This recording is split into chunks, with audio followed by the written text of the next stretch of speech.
नमस्कार, नौकरीन्यूज़.com में आपका स्वागत है। आज हम बात करेंगे कि किसान आंदोलन क्या सचमुच दिल्ली, हरियाणा और पंजाब के आसपास की गतिविधि है, पश्चिमी उत्तर प्रदेश में है या पूरा व्यापक पूरे देश में ये फैला हुआ है, देश के हर हिस्से में है। हम ये भी जानने की कोशिश करेंगे कि सरकार किसान आंदोलन को क्यों कमतर बता रही है। हम ये भी जानेंगे कि 2 अक्टूबर की तारीख टिकट ने क्यों दी है। तब तक आप इस चैनल को सब्सक्राइब कर लीजिए। आगे बढ़ते हैं और बातचीत करते हैं। जैसे कि खबरें मिल रही हैं कि सरकार जो है वो बड़ी गंभीरता से इस बात पे विचार कर रही है कि इस बार जो किसान कानून है उसको वापस ले लिया जाए, उसको दोबारा से एक सही प्रक्रिया के तहत संसदीय समितियों को भेजा जाए और उसके साथ व्यापक समाज में विचार विमर्श हो, अलग अलग तबकों की राय मंगाई जाए, जिसके ऊपर सरकार के ऊपर आरोप लगते रहे कि वो प्रक्रिया उसने नहीं अपनाई है, क्योंकि सुप्रीम कोर्ट में भी सरकार पे ये आरोप लगे हैं। तो वो सारी की सारी प्रक्रिया अपनाई जाए, उसके ज़रिए दोबारा से फिर कानून को लाया जाए और सदन में पास कराया जाए। इसके लिए सरकार ने नए सिरे से कंसल्टेशन शुरू कर दिया और ये खबर है कि सरकार इसको 2-4 दिन में ऐलान भी कर सकती है। हालांकि इस खबर की कोई अभी तक पुष्टि नहीं हुई है। दूसरी खबर ये है कि 2 अक्टूबर तक टिकट जो हैं वो उन्होंने ऐलान किया है कि वो अपना आंदोलन 2 अक्टूबर तक खींचेंगे और 2 अक्टूबर तक सरकार तय कर ले वो मांगे मानती है या नहीं मानती है, वरना फिर समस्या खड़ी हो जाएगी। मतलब वो अपना आंदोलन ज़्यादा उग्र करेंगे।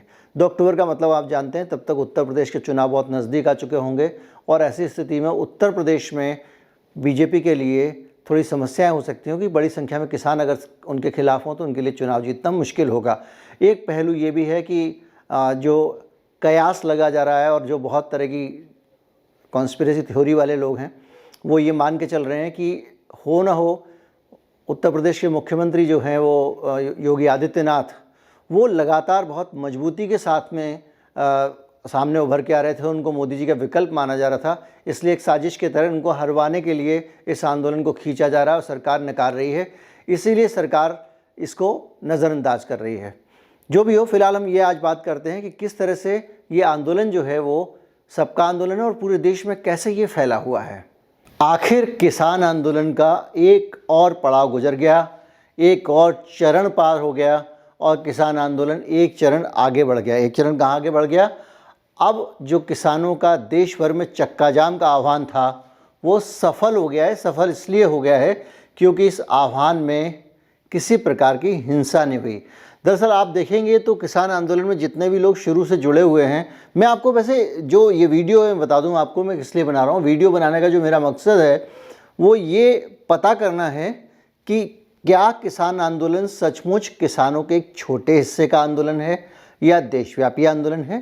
किसानों का आंदोलन क्या किसी एक राज्य का आंदोलन है या सभी राज्यों का आंदोलन है, ये इस पे हम बात करेंगे, पता करने की कोशिश करेंगे। सबसे पहले बातचीत करते हैं आज के चक्का जाम की, जो बड़े स्तर पर आह्वान किया गया था जिसका, और उसके पीछे की स्ट्रेटजी क्या थी और आगे की स्ट्रेटजी क्या होने वाली है। तो पहले हम आज के चक्का जाम की बहुत संक्षेप में बात कर लेते हैं, फिर इस पे आएंगे कि कहाँ कहाँ किस किस राज्य में ये आंदोलन है और किस में नहीं है। तो सबसे पहले ये समझिए कि किसान आंदोलन का जो आज का आह्वान था इसकी वजह क्या थी। इसकी जगह कुछ और भी आह्वान हो सकता था, जैसे 26 जनवरी को दिल्ली में चलना था। तो उस अभियान के बाद में किसानों ने ये एक सीख ली कि अगर हम कोई ऐसा आंदोलन करते हैं तो उसमें किसी भी तरह के उपद्रव की, शरारत की गुंजाइश रहती है। आपको यकीन दिलाने के लिए मैं यही कहूँगा कि आप हमारा वीडियो देख लें 26 जनवरी से, जो पहले हमने बनाया था और बताया था कि किस वजह से किसान आंदोलन रद्द हो सकता है या कैंसिल हो सकता है। और वो वजहों में एक ये भी थी कि आंदोलन के अंदर घुस के कुछ लोग गड़बड़ी फैलाने की कोशिश करें। 26 जनवरी को वही हुआ, लेकिन अब इस बार जब किसान फिर दिल्ली की तरफ आने लग गए तो फिर टकराव के हालात बनने लगे प्रशासन के साथ में। और जो आंदोलन के लोग थे वो नहीं चाहते थे कि टकराव हो, क्योंकि कई जगहों पे, ख़ास तौर पे ऐसे प्रदेशों में जहाँ बीजेपी की सरकार है, वहाँ पर किसानों को रोकने के लिए तरह तरह के हथकंडे अपनाए जा रहे थे। जगह जगह चेकिंग हो रही थी, पुलिस बैरिकेड्स को रोक रही थी। तो उस पूरे वातावरण में किसानों को लगा कि अगर कहीं पे कोई ऐसी हरकत होती है, कोई टकराव होता है, तो पहले ही 26 जनवरी के कारण काफ़ी बदनाम हो चुके हैं, लाल किला कांड के कारण, और आंदोलन बदनाम हो जाएगा, इससे आंदोलन को काफ़ी नुकसान पहुंचेगा। तो उन्होंने कहा कि यहाँ दिल्ली आने की ज़रूरत नहीं है, जो जहाँ पे है वहीं पे आप 6 तारीख को चक्का जाम कर लीजिए। और ये जो रणनीति थी किसानों की, ये काफ़ी एक तरह से देखा जाए तो कामयाब रही।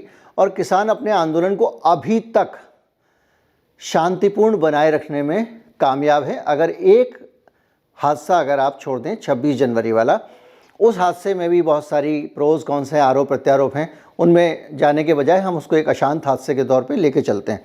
अब हम बात करेंगे कि क्या सचमुच आंदोलन दिल्ली में है, देश के कई भागों में है। इसके लिए कुछ और करने की ज़रूरत नहीं है। आप इंटरनेट पर जाएं, सर्च करें आंध्र प्रदेश किसान आंदोलन, गुजरात किसान आंदोलन, मध्य प्रदेश किसान आंदोलन, आपको पूरी की पूरी हकीकत आपके सामने आ जाएगी। तो हम शुरुआत करते हैं, जो मैंने आज रिसर्च करके बहुत सारी जानकारी इकट्ठी की है उसके आधार पे। तो आपको बताते हैं कि किसान आंदोलन क्या सचमुच पंजाब में है, थोड़े से हरियाणा में है, ये जो कहा जा रहा है, या किसान आंदोलन पूरे देश में है। तो मैं आपको बताता हूँ 26 जनवरी के आंदोलन का मैं जिक्र करता हूँ। आज तो बंद हुआ ही है बहुत ज़बरदस्त। वहाँ पे मुंबई में महाराष्ट्र के 21 जिलों के किसान पहुँचे, 24 जनवरी से वहाँ पहुँच गए थे। एक बहुत बड़ा मार्च हुआ। आपने 25 जनवरी और 26 जनवरी की सुबह भी उस मार्च की तस्वीरें देखी होंगी। 26 जनवरी को तस्वीर बदल गई, मीडिया को ज़्यादा सनसनीखेज खबर जो थी वही दिखानी थी, तो दिल्ली की खबर पे जो है वो फोकस ज़्यादा आ गया। इसलिए जो महाराष्ट्र का दिल्ली से भी बड़ा प्रदर्शन था वो थोड़ा नज़रअंदाज हो गया, उस पर नज़र नहीं पड़ा। ये तो एक राज्य हुआ महाराष्ट्र। इसके अलावा मध्य प्रदेश के किसान बड़ी संख्या में आंदोलन कर रहे हैं, और 26 जनवरी के आंदोलन उनके प्रतिनिधि वहाँ से मध्य प्रदेश से आए और उन्होंने यहाँ पे दिल्ली में हिस्सा लिया। मध्य प्रदेश में मैं आपको बताऊँ कि बीजेपी की सरकार है, और बड़ी संख्या में जो मध्य प्रदेश में बीजेपी के जो पदाधिकारी हैं वो इस कोशिश में लगे हैं, और बल्कि पूरे देश में जो बीजेपी शासित राज्य हैं वहाँ सरकारों पे दबाव है कि किसान आंदोलन जाके आगे न बढ़ पाए। तो उसकी वजह से क्या हो रहा है, गांव-गांव में जाके बीजेपी के जो नेता हैं वो समझा रहे हैं, उनको बता रहे हैं कि देखो काम पड़ता है तो हमारे पास ही आते हो, हमारी नाक कट जाएगी, हमारी इज्जत का सवाल है, वगैरह वगैरह। इसके अलावा धमकाया भी जा रहा है। ग्वालियर, ख़ास तौर में ग्वालियर का जिक्र करना चाहूँगा, मध्य प्रदेश का एक बड़ा शहर है, और नरेंद्र सिंह तोमर जो हैं, जो किसान कल्याण मंत्री हैं, मैं ये बार बार इसलिए जिक्र कर रहा हूँ कि कृषि मंत्री से ज़्यादा वो किसान कल्याण मंत्री हैं और किसानों से जुड़ी हुई ही समस्या है, वो उनका गृहनगर है। तो ग्वालियर में एक फूलबाग का बहुत बड़ा मैदान है, वहाँ पे महात्मा गांधी की प्रतिमा के बाहर किसानों का एक धरना चल रहा था बहुत दिनों से, और वो धरना जो है वो बहुत नाक का सवाल बन गया था, क्योंकि कृषि मंत्री के अपने शहर में किसान के समर्थन में धरना चल रहा था। तो बहुत सारे बीजेपी के कार्यकर्ता पहुँचे और उन्होंने वहाँ पे तोड़फोड़ की, लेकिन हुआ ये कि जो आंदोलनकारी थे वो भी उखड़ गए, और उसके बाद उनको भागना पड़ा जो वहाँ पे गए थे उन पे हमला करने के लिए। तो ये आपको मैंने बात बताई मध्य प्रदेश की। ग्वालियर के अलावा वहाँ पे बहुत सारे और ज़िले हैं जिनमें भी किसान आंदोलन बहुत तेज़ी से चल रहा है। ये एक उदाहरण था जो मंत्री से जुड़ा हुआ था, इसलिए मैंने आपको बताया। राजस्थान में मैं आपको बताता हूँ, दौसा, करौली, माधोपुर, भरतपुर, जयपुर, सलई, ये सारी जगह हैं जहाँ पे बड़े बड़े किसानों के धरने हो रहे हैं और आंदोलन चल रहे हैं। इसके अलावा जो है जयपुर में और आपका धौलपुर में, सभी जगहों पे किसान जो है वो सड़कों पे आ रहे हैं और विरोध प्रदर्शन कर रहे हैं। बिहार में आपको पता होगा कि बड़ा आंदोलन हुआ, राजभवन पे प्रदर्शन करने के लिए किसान गए, उन पे लाठीचार्ज हुआ। कन्हैया कुमार बिहार के नेता हैं, आपको पता है, और वो वहाँ से किस तरह से यात्रा लेकर दिल्ली आ रहे हैं किसानों के समर्थन में। उत्तराखंड में भी किसानों का बहुत बड़ा आंदोलन चल रहा है। मैं आपको बता दूं, वहाँ पे लगातार पंचायतें हो रही हैं। लिब्बड़हेरी में पंचायत हुई, मंगलौर एक जगह है उत्तराखंड में, वहाँ पे भी पंचायत हुई। इसके अलावा कर्नाटक में किसान 7 अगस्त से लगातार प्रोटेस्ट कर रहे हैं अखिल भारतीय किसान संघ के, और वो लगातार इस आंदोलन को, देखिए साउथ की बात कर रहा हूँ मैं, कर्नाटक में भी आंदोलन का प्रदर्शन हो रहा है। बीजेपी की सरकार जो है वो बार बार उनको रोकने की कोशिश कर रही है, लेकिन हाईवे को जाम किया गया कर्नाटक में, ये आपको बता दूं।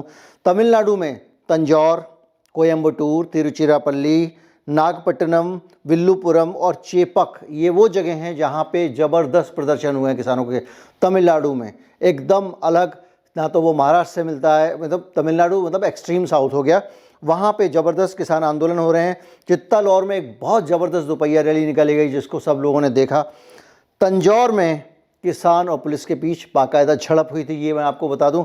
इसके अलावा केरल में ज़बरदस्त प्रदर्शन हो रहे हैं। केरल जो कि सीपीएम का गढ़ है, अखिल भारतीय किसान संघ जो है वो उन्हीं का संगठन है, और अखिल भारतीय किसान संघ जो है वो है, उसके प्रदर्शन को मुख्यमंत्री ने खुद 23 जनवरी को केरल के मुख्यमंत्री ने उसको लीड किया, उसको फ्लैग दिखाया। आप सोचिए। और हमारे यहाँ पे हम लोग ये परसीव कर रहे हैं कि किसान आंदोलन 1 या 2 राज्यों का है, इसके अलावा और 1 या 2 राज्यों का हम परसीव नहीं कर रहे हैं, बल्कि इस देश के जो है वो विदेश मंत्री ने कहा कि कुछ राज्यों में किसानों में कुछ किसानों के एक छोटे से हिस्से में और कानून के एक छोटे से पक्ष को लेकर कुछ उनकी अलग राय है। ये बयान उन्होंने दिया है वो अमेरिका ने जब कहा कि भाई आप इंटरनेट वगैरह बंद क्यों कर रहे हैं, तो उसके जवाब में। और कृषि मंत्री ने कहा कि सिर्फ एक राज्य के किसान जो हैं वो उनको उसको समझ में नहीं आ रहा है, इसलिए ये आंदोलन हो रहा है, वो उनको समझाने की ज़रूरत है किसान आंदोलन को। ये सरकार का दावा है। और उसके बीच में बताता हूँ कि ओडिशा में जब 26 जनवरी को दिल्ली में एक आंदोलन हो रहा था, तो ओडिशा में बड़ी संख्या में किसानों का आंदोलन हो रहा था और वो प्रदर्शन कर रहे थे। ट्रैक्टर रैली हुई वहाँ पे, बाइक रैली हुई जिसका आह्वान था 26 जनवरी को ओडिशा। इसके बाद आप किसी स्टेट में चले जाएं, आप पैन इंडिया, गुजरात में किसानों की मूवमेंट के बारे में आपको पता ही होगा, मोदी जी का अपना जो है गृह स्टेट है, वहाँ की सारी खबरें आ चुकी हैं। सबसे बड़ा सवाल ये है कि सरकार जब ये कहती है कि 1 या 2 राज्यों में आंदोलन हो रहा है या छोटे मोटे छिटपुट प्रदर्शन हैं, किसान जो हैं वो उनको कुछ समझ में नहीं आ रहा है, एक राज्य के किसानों को समस्या है, तो ये सरकार किसको और क्या एड्रेस करना चाहती है? इसके पीछे मैं आपको एक एनालिसिस देना चाहता हूँ। किसी भी देश में अगर आप शांतिपूर्ण विरोध को नकार देंगे, किसान सितंबर से रेलें जाम कर रहे हैं, अगर आप उस आंदोलन को नकार देंगे, लोगों की बातें ध्यान से नहीं सुनेंगे, तो आप उनको ये कह रहे हैं कि आप अपने आंदोलन की थोड़ी इंटेंसिटी बढ़ाइए। ये गलत संदेश सरकार की तरफ से जाता है। मेरा मानना है ये है एक धरना और एक अनशन ही काफ़ी होना चाहिए, जैसा कि इस देश में होता था। अब ये हो गया है कि जो गांधीवादी तरीके थे विरोध करने के, वो धीरे धीरे उनको सरकार ने नज़रअंदाज करना शुरू कर दिया है और सरकार मजबूर कर रही है प्रदर्शनकारियों को कि वो किसी तरह से जो है वो और ज़्यादा उग्र हों। आप देखिए, जब 26 जनवरी का आंदोलन हुआ तो सोशल मीडिया से लगातार कह रहा था कि आंदोलन हिंसक हो गया है, किसान ये हो रहे हैं, किसान वो हो रहे हैं, खालिस्तानी आ गए हैं। और आज का आंदोलन जब शांतिपूर्ण हुआ तो पूछ रहे कहाँ आंदोलन, कैसा आंदोलन, कहीं आंदोलन नहीं हुआ। ये सारी की सारी चीज़ें ये लोकतंत्र के लिए अच्छे लक्षण नहीं है। एक बच्चा एक प्ले कार्ड लेके खड़ा हो जाता है और वो पूरी दुनिया में उसको सम्मान मिलता है, लोकतंत्र ये होता है, जो हमने खुद देखा है। तो इसलिए ये एक पहलू है जो समझने की ज़रूरत है। अब मैं आपको बताऊं कि ये सब झूठ सरकार क्यों बोल रही है। झूठ मैं इसलिए कह रहा हूं कि सब कुछ सामने है आपके। सरकार क्यों झूठ बोल रही है, इस झूठ बोलने की वजह क्या है?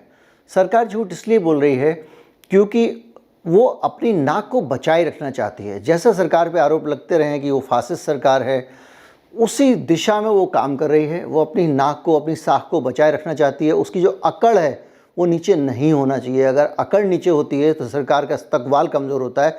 ऐसा जो आमतौर पर राइटिस्ट सरकारें पूरी दुनिया में हैं, वो ये मानती हैं कि सरकार जो है वो एकदम बुलंद होनी चाहिए और वो राज्य के पक्ष में ही रहते हैं हमेशा, जो राइटिस्ट विचारधारा के लोग हैं।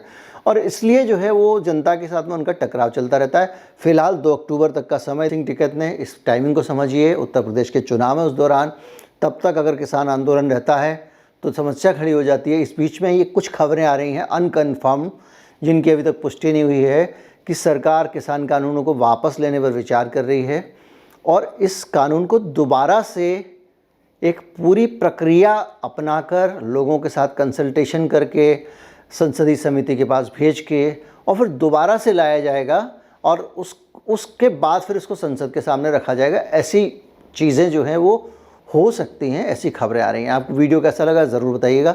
नमस्कार, जय हिंद।